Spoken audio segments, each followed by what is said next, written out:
Show Prince. 6 a.m. to 10 a.m. Every weekday on your number one radio experience. You can count on Eagles 102.3 FM.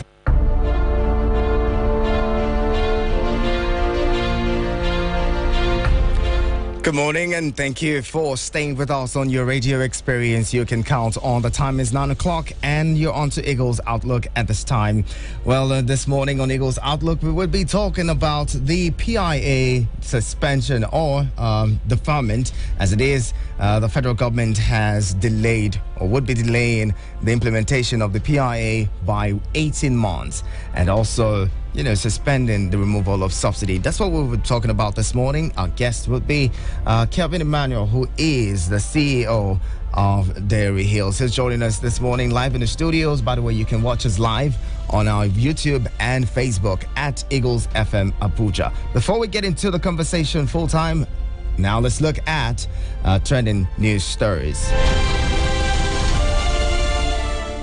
And in trending news stories this morning, farmers across 13 rural communities in Gudi ward of Abaji Area Council of the Federal Capital Territory, FCT, have abandoned their farms following the invasion of the area by bandits and kidnappers. Reports say the communities such as Rafindaji, Gulida, and Paikon Basa, which share boundaries with neighboring Niger states through the river Gurara, had in recent times been under attack, where some villages were abducted and 2 vigilantes killed by bandits.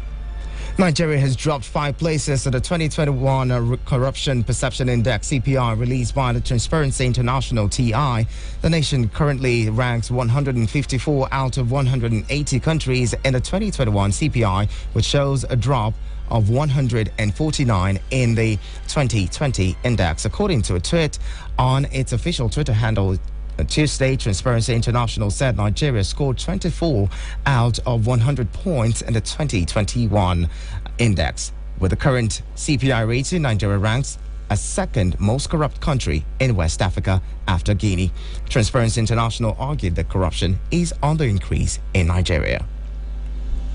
The Senate has passed a bill amending the Federal Colleges of Education Act 1998, which now allows such institutions to award degrees. The passage of the bill, titled A Bill for an Act to Repeal the Federal Colleges of Education Act 1998, followed the consideration of a report by the Committee on Tertiary Institution and Test Fund. Senator Sandy Onu, who presented the report on behalf of the chairman, Ahmed Baba Keita, said the core objective of the bill was to provide for a legislative framework to support Federal Colleges of Education Act 1998. According to the lawmaker, it also seeks to allow for running of degree courses under the supervision of the National Universities Commission, NUC. Similarly, both chambers of the National Assembly have harmonized their positions and inserted the consensus mode of nominating candidates by political parties for elections in the Electoral Act Amendment Bill 2010, while the Senate from the onset included the clause that the House of Representatives adopted only direct and indirect primary modes or methods of selection. The lower legislative chamber nevertheless reversed itself, concurring with the position of the red chamber. President Muhammadu Buhari had declined assent to the piece of legislation urging insertion of consensus clause to the bill. Accordingly, the House suspended its rules and dissolved into the Committee of the Whole, presided over by the chairman and Speaker, Femi Gbajabiamila, to unanimously adopt and harmonize the proposed law. And to our talking points this morning, implementation of the Petroleum Industry Act, PIA, is no longer tenable with the continuation of petroleum subsidy payment.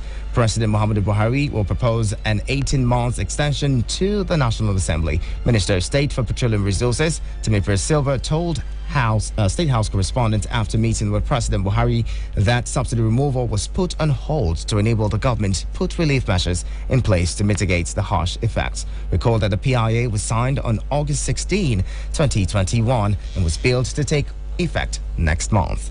And on that note, we get to the conversation this morning with our guest, Calvin Emmanuel, who is the CEO of Diary Hills. He's also a columnist and writing for The Economy, right?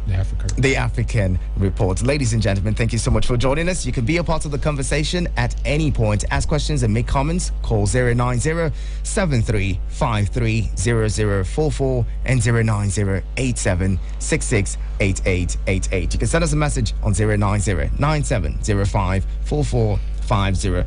Don't forget, you can watch the show live on YouTube and Facebook at Eagles FM Abuja. Kevin, good morning and thank you for joining us. Good to see you this year. I haven't seen you this year. Happy New Year. And wish you the same. Now, let's talk about the PIA. A lot of Nigerians were excited when the PIA was signed in August.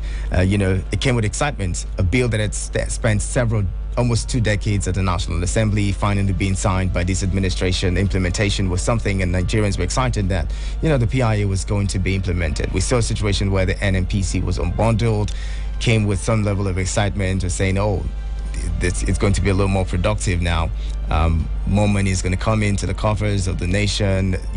Petroleum was going to be available to Nigerians and all of that. But yesterday, the news broke that the PIA would not be implemented this year, or not even by this administration, and as well the removal of subsidy, which a lot of people thought was a good thing, but that the timing wasn't right. We see the NLC saying, the time is not right for the implementation or the removal of subsidy. With all of this, what do you make of this suspension of the PIA implementation?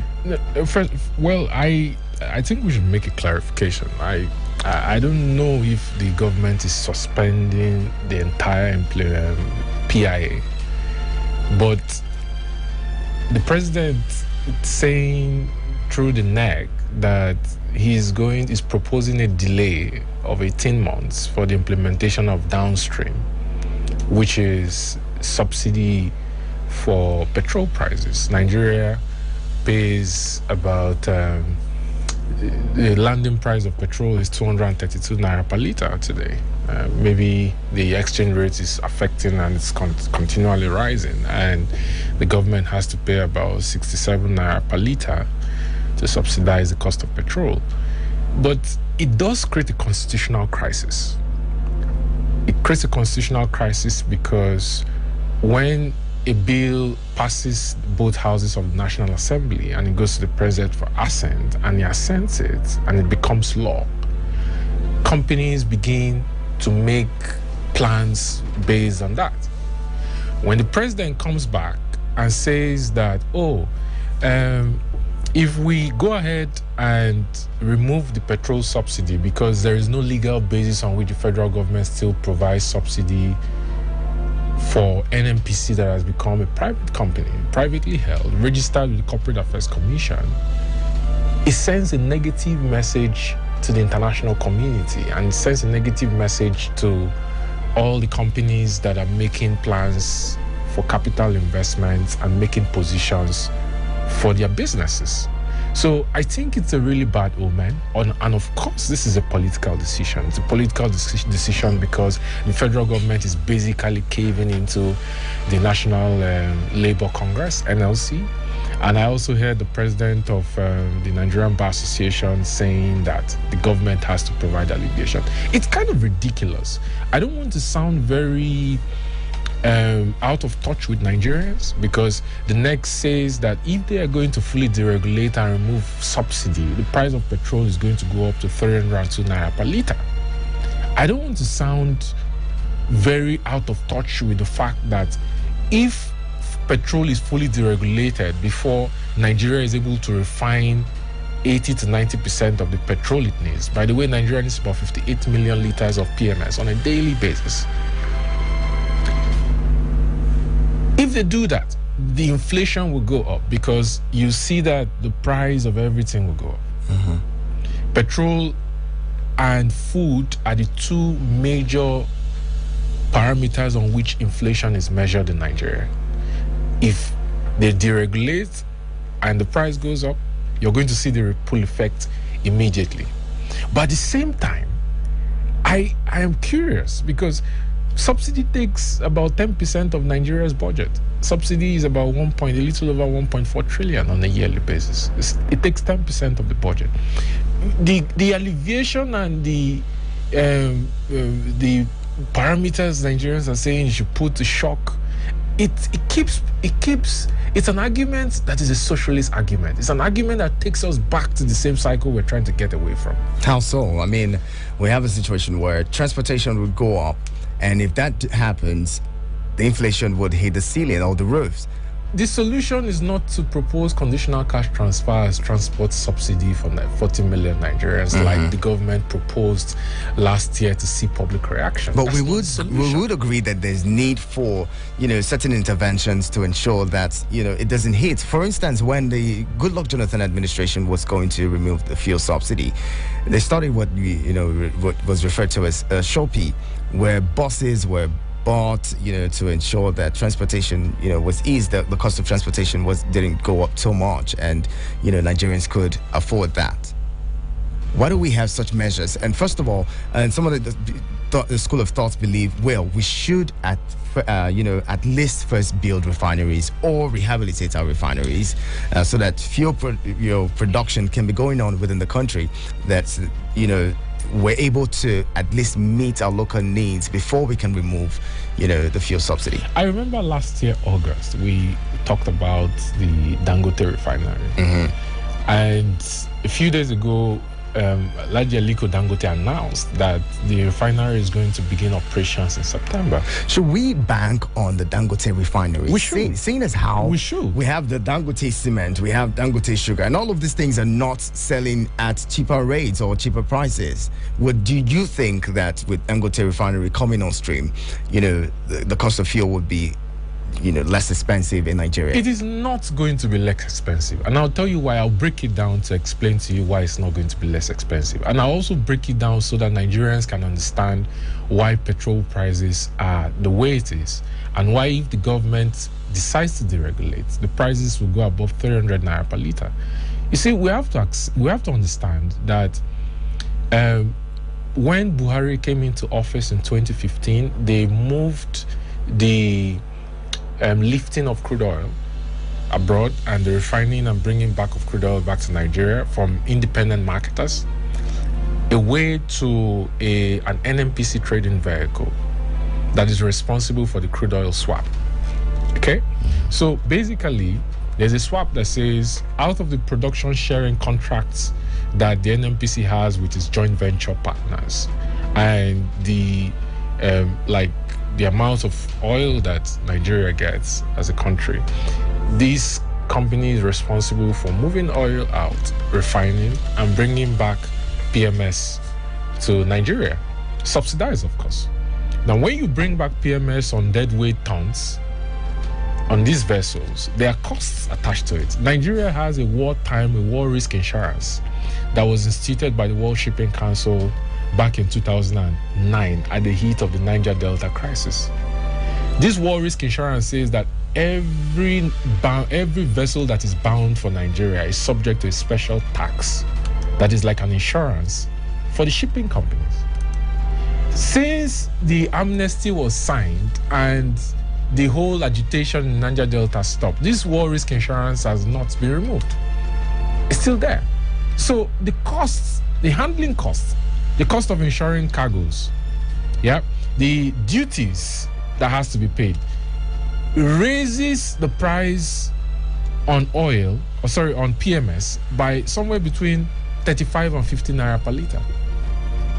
This is one cost that refining locally at commercial quantities is going to remove. And this is why when people say that, the Dangote refinery is not going to make any difference, I beg to differ. The announcement is that he's going to start refining 540,000 barrels of crude oil on a daily basis, which is going to bring somewhere around 42 and 43 million liters of petrol on a daily basis. Now, if the federal government decides to remove the subsidy, what it's saying basically is that it's leaving it in the hands of independent marketers to go ahead, refine, bring in PMS to Nigeria, and decide based on demand and supply where they are going to sell it. Now, let's not forget that Dangote is a business. It's a businessman, right? And that company also wants to sell petrol to other countries, especially around Africa. We can't really bank on it to say, oh, Dangote is going to meet our petrol needs, because that company may also want to sell to other African nations. Here is where it gets very interesting. So, and this is why last year, when the agitation was on about the NNPC deciding that they were going to invest in the Dangote refinery in an equity, like a feedstock swap deal and a cash deal, Nigerians went in an uproar and say, oh, this is state capture. Why will the government decide to invest in Dangote? Why a northern businessman? I said, look, it's very strategic, because Dangote refinery is a critical national asset. Okay? Here's where it gets interesting. That single decision of NNPC, that is now a private company, to invest in the Dangote refinery means that the NNPC is not only providing feedstock, it's a percentage of the crude oil that Dangote actually needs, because Dangote is not upstream. Dangote does not have oil blocks that he's exploring to provide the refinery with the crude oil feedstock he needs to refine on a daily basis. He has to rely on the NNPC and other major independent oil traders to supply him with the feedstock he needs to refine. Here's where it gets interesting. That decision means that NNPC now has a board seat to make decisions on the board on what he does. So he cannot, out of, I am the only major refiner in Nigeria, decide to do what he wants to do for commercial interests above the interests of Nigeria as a country. He can't do that, because NNPC now sits on the board of the company. So this is the reason why NNPC has just 20% stake in the company. It has 20% to give you a board seat. It's a fifth of the company. Does it make you a decision maker of the company? If you have a fifth of a company, you have a vote. You have a vote. You have a vote. Exactly. You have voting rights. So it means that the company can make decisions without your vote. That's what it means. The company gets a majority of the votes, what does it do? The company, when you have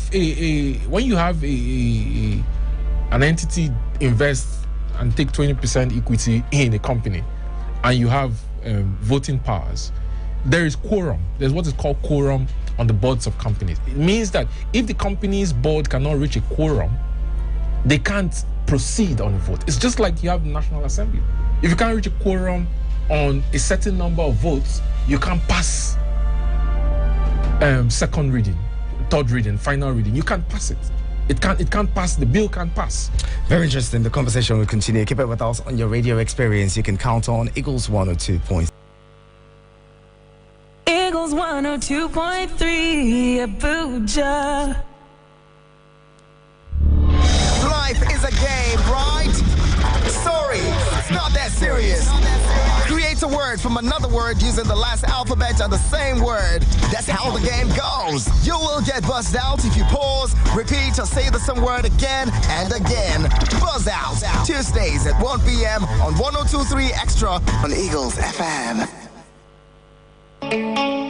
Has anyone told you can talk about your business on radio for just 15,000 naira? Get a chance to talk your business for 25 minutes on The Entrepreneur. Mondays to Thursdays, 3 p.m. on Eagles 102.3 FM, Abuja. For more inquiries, call 090-9984-4433.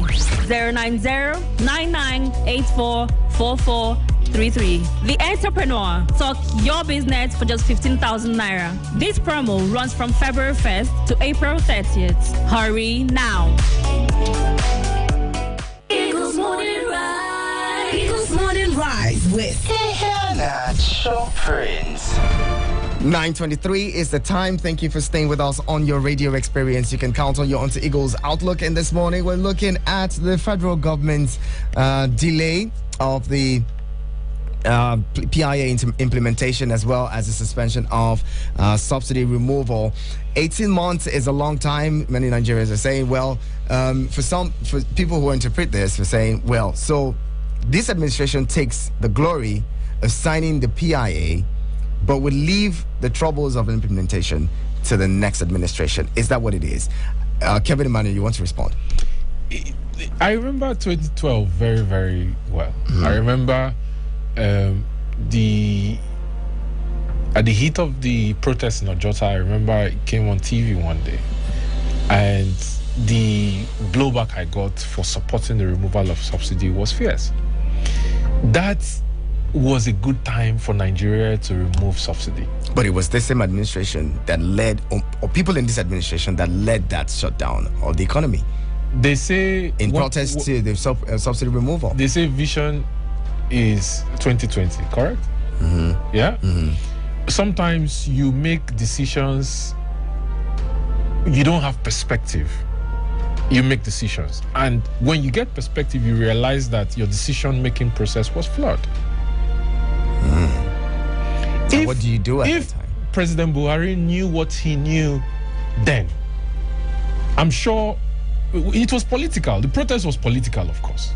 But if he knew what he knew then, I'm sure they would have, reconsidered the opposition to the removal of subsidy. Again, back to the point. So we make decisions, political decisions that, benefit our personal interests and against national interests. Is that what it should be? It is a quagmire for the federal government. And I'll tell you why it's a quagmire.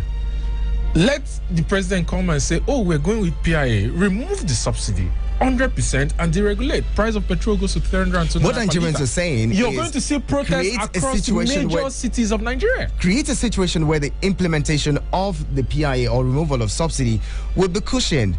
You want intervention? Create a safety net for Nigerians. Intervention? You want intervention? The government implements conditional cash transfer and is having to spend the same 150 billion naira per month. The conditional cash transfers is a no-brainer if you ask me. I mean, it doesn't make so much sense. But then, how about you have interstate transportation systems that would ease transportation for the people? Interstate transportation system that is still run by the government. It's a waste of money. How about you rehabilitate the petroleum, the NNPCs or the refineries? Like we said, we've seen monies just in 2021, over 1.5 billion was allocated to renovate the Port Harcourt refinery. What have we seen from that? In all honesty, what's the reason Nigerians are skeptical about all of this is because they can't trust the government. They can't trust what government says. Just yesterday, the CPI Corruption Perception Index was released by Transparency International. In 2014, the corruption index for Nigeria was around 100, and Nigeria was ranked 136. Today, Nigeria ranks 154. I'm not holding brief for the Nigerian government, but I have to speak from an objective point of view. I understand the apathy, and I understand that we're in a low trust environment. I understand Nigerians don't trust anything the politicians say. But I also like to look at data when analyzing issues so that I don't become overly emotional and allow it to overrun the facts on the ground. What are the facts on the ground? You see, Nigeria is broke. We don't like to accept this. The budget for 2022 is 16 trillion naira. The deficit is 6 trillion naira. If you continue to implement subsidy, you're going to be spending 10% of your budget on subsidy. The healthcare budget for Nigeria is 7%. The average percent ratio of doctors to 1,000 patients in Nigeria is 0.30%. The healthcare budget in Nigeria is not up to $1 billion for 206 million Nigerians. The healthcare budget in the UK is over 100 billion pounds, which is a quarter of Nigeria's GDP. That's their budget for 1 year. Their ratio of doctors to 1,000 patients is 2.38%. We need to accept that the government does not have the money it needs to run the services we want them to run. And this is because we've run a system, a federal system, for too long that places so much emphasis on the government being in control of everything, which brings us back to the exclusive legislative list, the concurrent list, and the residual list. It's a constitutional problem. Well, the federal government isn't ready to let go of some of the things in the exclusive list. And that's the problem. The federal government which tells an ordinary Nigerian that there's so much they're benefiting from that list that they wouldn't let it go. You see, again, the interest of the politician above national interest. I say this all the time. The constitution we have in Nigeria as we speak is a military constitution. A major part of it has not been reformed. The closest we had to having key changes to the reform was the national conference that was done in 2014, for which recommendations were not implemented. Maybe for political reasons, I don't know. So the quagmire the federal government is in is you have the Petroleum Industry Act, the PIA, that has been signed into law. You have the NEC saying that if we go ahead and obey the PIA, allow the law to take its course, which is the right thing to do. I support the federal government going ahead with the implementation of the Petroleum Industry Act, by the way. I don't support them suspending it because they're afraid of blowback from the people. The time will never be right to remove subsidy. People talk about timing. I say, okay, if we're so scared, let us bear the brunt for a couple of months until a major commercial private sector refiner, Dangote Refinery, comes on stream in September of 2022. Then we're going to see the importation of PMS stop entirely and the costs for handling the importation of PMS lifted, which is about 35 to 40 to 50 naira per litre. And you're going to see the price of petrol settle somewhere between 220 naira per litre and 250 naira per litre, which is still in line with international petrol prices around the world. And on the other hand, Nigerians are saying that the NLC is saying that, oh, if the federal government goes ahead and implements the PIA and removes petrol subsidy and fully deregulates it, we're going to go on the streets. The government is saying that, look, we don't want the people to go on the street and start protesting. We don't want the NLC to shut down the country. And on the other hand, they are saying we have an elections coming up in 2023. If we remove the subsidy and the people turn against us, it's going to be a serious political blowback. From where I stand, I think for too long, we've kicked the can down the road, and we're doing it again. This would mean that the next administration comes in and they're not able to remove the fuel subsidy again because they also would be worried about the blowback from the people. It would be a disaster for them politically. And then it passes on to the next. So what time, at what point would we end the corruption or the scam, which many people have called, I've referred to, what do you call it now, the subsidy regime as? At what point would this scam ever end? If we continue to push the evil day, the Jonathan administration could not remove the subsidy. This administration now may not remove subsidy because they're afraid of a blowback from the people or labor. The next administration would come and say, oh, we don't have all the money to put in place all of these things that we should do. So let's leave it. Let's suspend the implementation of the PIA. And then the subsidy regime continues. If you want to look at timing, you have to say that, okay, on the basis of timing, it makes sense for the government to delay removal of subsidy until Dangote Refinery starts doing about 42 million litres of petrol on a daily basis. Okay? From a legal standpoint, and this speaks to the rule of law, and this is very critical. And the reason why this is very critical is because you cannot go against the rule of law and expect that your lenders are not going to price your bonds higher. You cannot sabotage the plans that companies have made for capital investments and plans around their budgets and expect that there's not going to be apathy for foreign direct investment, especially long-term, non-speculative foreign direct investments. You can't. So there are two issues here. There's a political timing. Wait until Dangote comes on stream or wait for the next government to come and implement it. There is a legal side to it which says you can't suspend a law you've signed because you're afraid of a blowback from Nigerian Labour Congress. You can't do that. Are prices going to go up to 302 naira per litre? Yes, because you're going to give the private sector and the importers the 100% leeway to do what they want, based on the laws that has been established. governing their operations, and have demand and supply determine the price of petrol. Are you saying there's something wrong with a state-owned refinery? The state-owned refineries, I've never been a fan of the state-owned refineries. Because you've never been a fan of socialism. One of the biggest mistakes that we made was late President Iheanacho, God bless his soul, refusing the sale of the Kaduna refinery to Aliko Dangote, to the consortium led by Aliko Dangote and Femi Otedola. It was a horrible mistake. Those refineries are moribund. There is no way the government is going to do turnaround maintenance and get those refineries to produce 100,000, refine 100,000 barrels of crude oil on a daily basis. It's not going to happen. It's just a pipe dream. It's a complete pipe dream. The solution is for the government to sell those moribund assets to prospective buyers and have them build more refineries. That's the solution. So this idea that state-owned refineries is just not going to work. Governments in countries where things actually work. Yeah, in G20 countries, governments don't run refineries.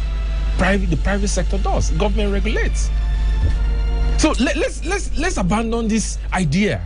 Let's abandon this idea that why can't the government get the refineries to work? It's not going to happen. This era is the era for private companies to build commercial industrial refineries and operate according to the laws that has been established by the Department of Petroleum Resources and the Ministry of Petroleum. Now, the Ministry of Petroleum, as well as the NPC, saying we're doing modular refineries. We're going to have modular refineries, and these refineries would be managed by the state. How does that in any way not make sense? It doesn't make sense because I don't think the government wants the states to manage refineries. You can see examples of the illegal bunkering that is going on, for example, in River State. Yeah? State governments are not built to manage refineries. There are about 1 or 2 modular refineries currently working. Walter Smith Refinery is in operation. Yeah? Producing on a daily basis, albeit it's a modular refinery, so it's not doing more than 10 to 15,000 barrels of crude oil refining on a daily basis. I want us, and this is the same argument for power. This is the same argument for power. We need to understand as Nigerians that the government, the states, being in control, building and managing refineries in Nigeria and refining crude oil to premium motor spirit, automotive gasoline oil, to aviation fuel jet A1 anti-kerosene, it's not going to happen. It's not going to happen. We need to leave this idea. So all the turnaround. The plan's already in the pipeline. The plan's already in the work. The plan is not to get state governments to manage modular refineries. The plan is to have private investors build modular refineries while the state regulates it. Fine point to start and pause the conversation. We'll continue shortly. Keep it with us on your radio experience you can count on. We're talking more on the plans to have CNG and convert vehicles to use compressed natural gas in a bit. Keep it with us. By the way, you can keep your calls coming now. Keep the numbers really close. 090-7353-0044 and 09087. Abuja. A stitch in time saves 9. Scratch that. How about saving the 9 for a stitch in time after all? Fashion keeps evolving. Trendy Stitches brings you the ladies and gentlemen trends, the runway, corporate space, couture, hair, makeup, and definitely do's and don'ts. If it's fashion, we're talking about it. Trendy Stitches every Wednesday, 11 a.m. with Olije on 102.3 Extra. Trendy Stitches, make your everyday a runway. When the sun comes up, you know that it's time for the Sunny Side Show. With the Sunny Side Show crew, Itodo and Nene. My name is Itodo. And my name is Nene. Oh, wait, am I talking like this? On the sunny side of things, weekdays 2 to 6 p.m. The Sunny Side Show. Tune in, you know you definitely want to. Eagles Morning Rise.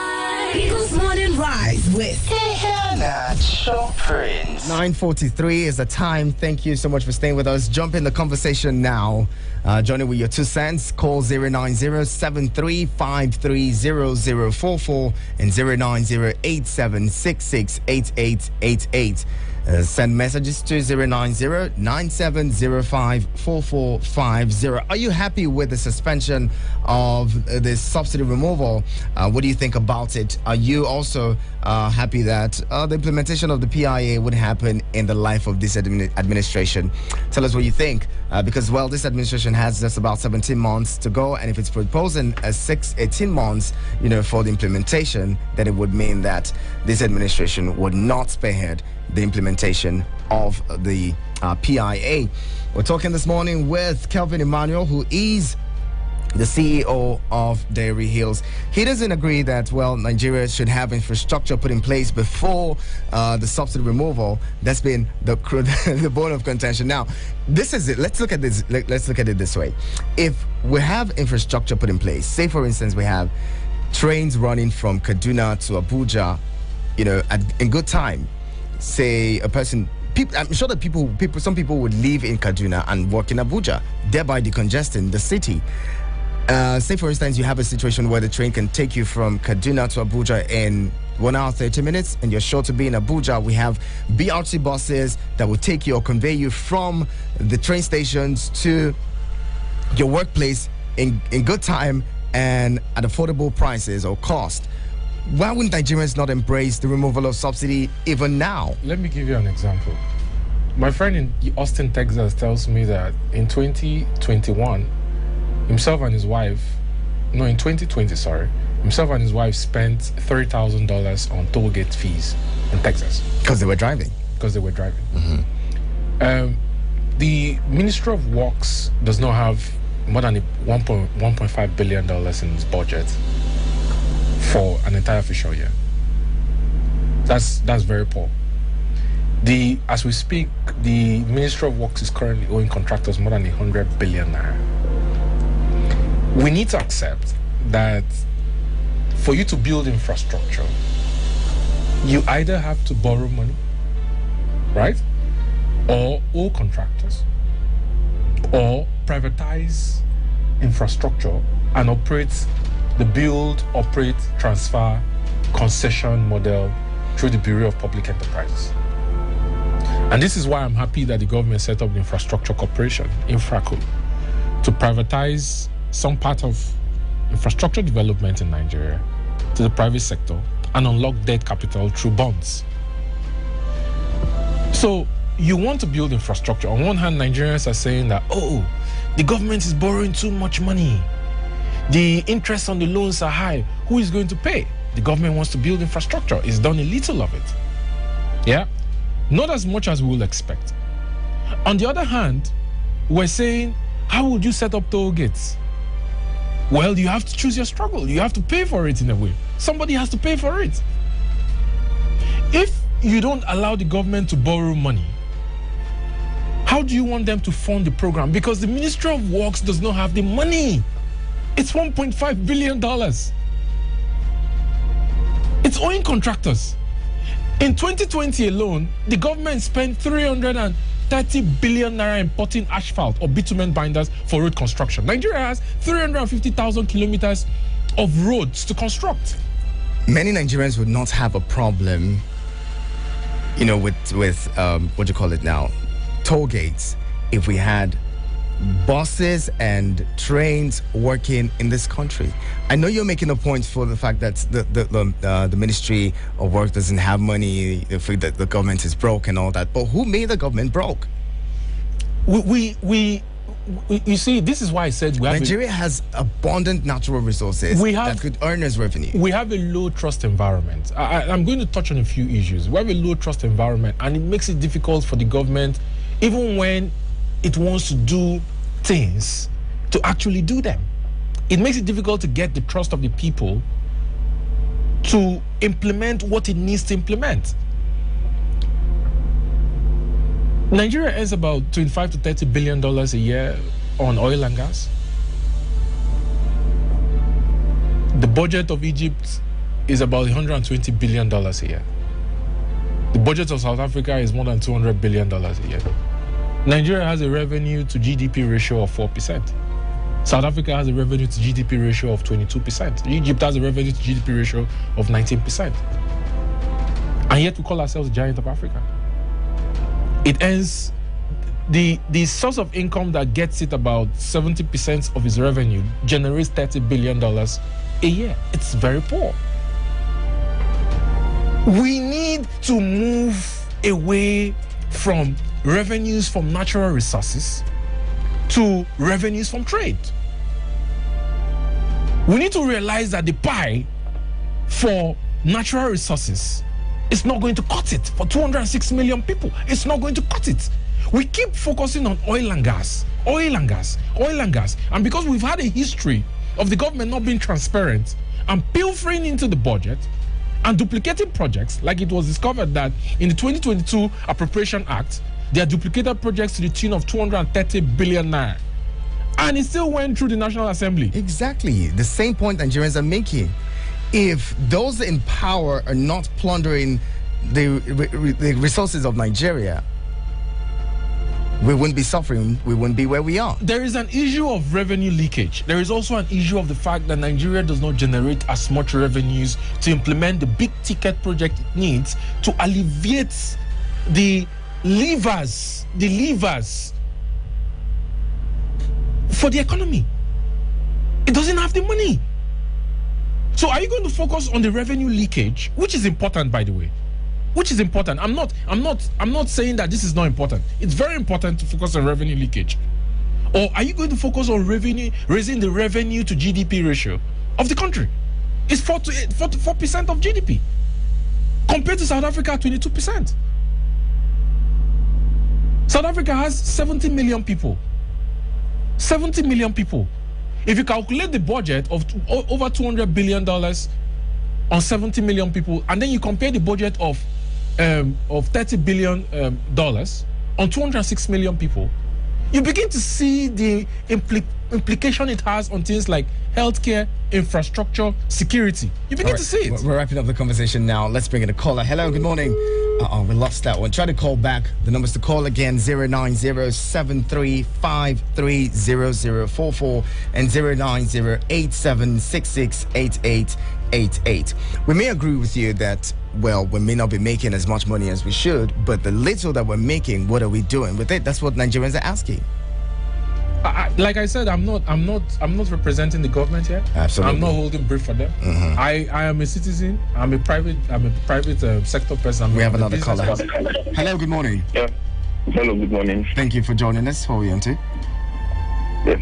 My name is Prince. I'm calling from Ugbe. Prince, good to have you. Go ahead. Let's hear you. Okay.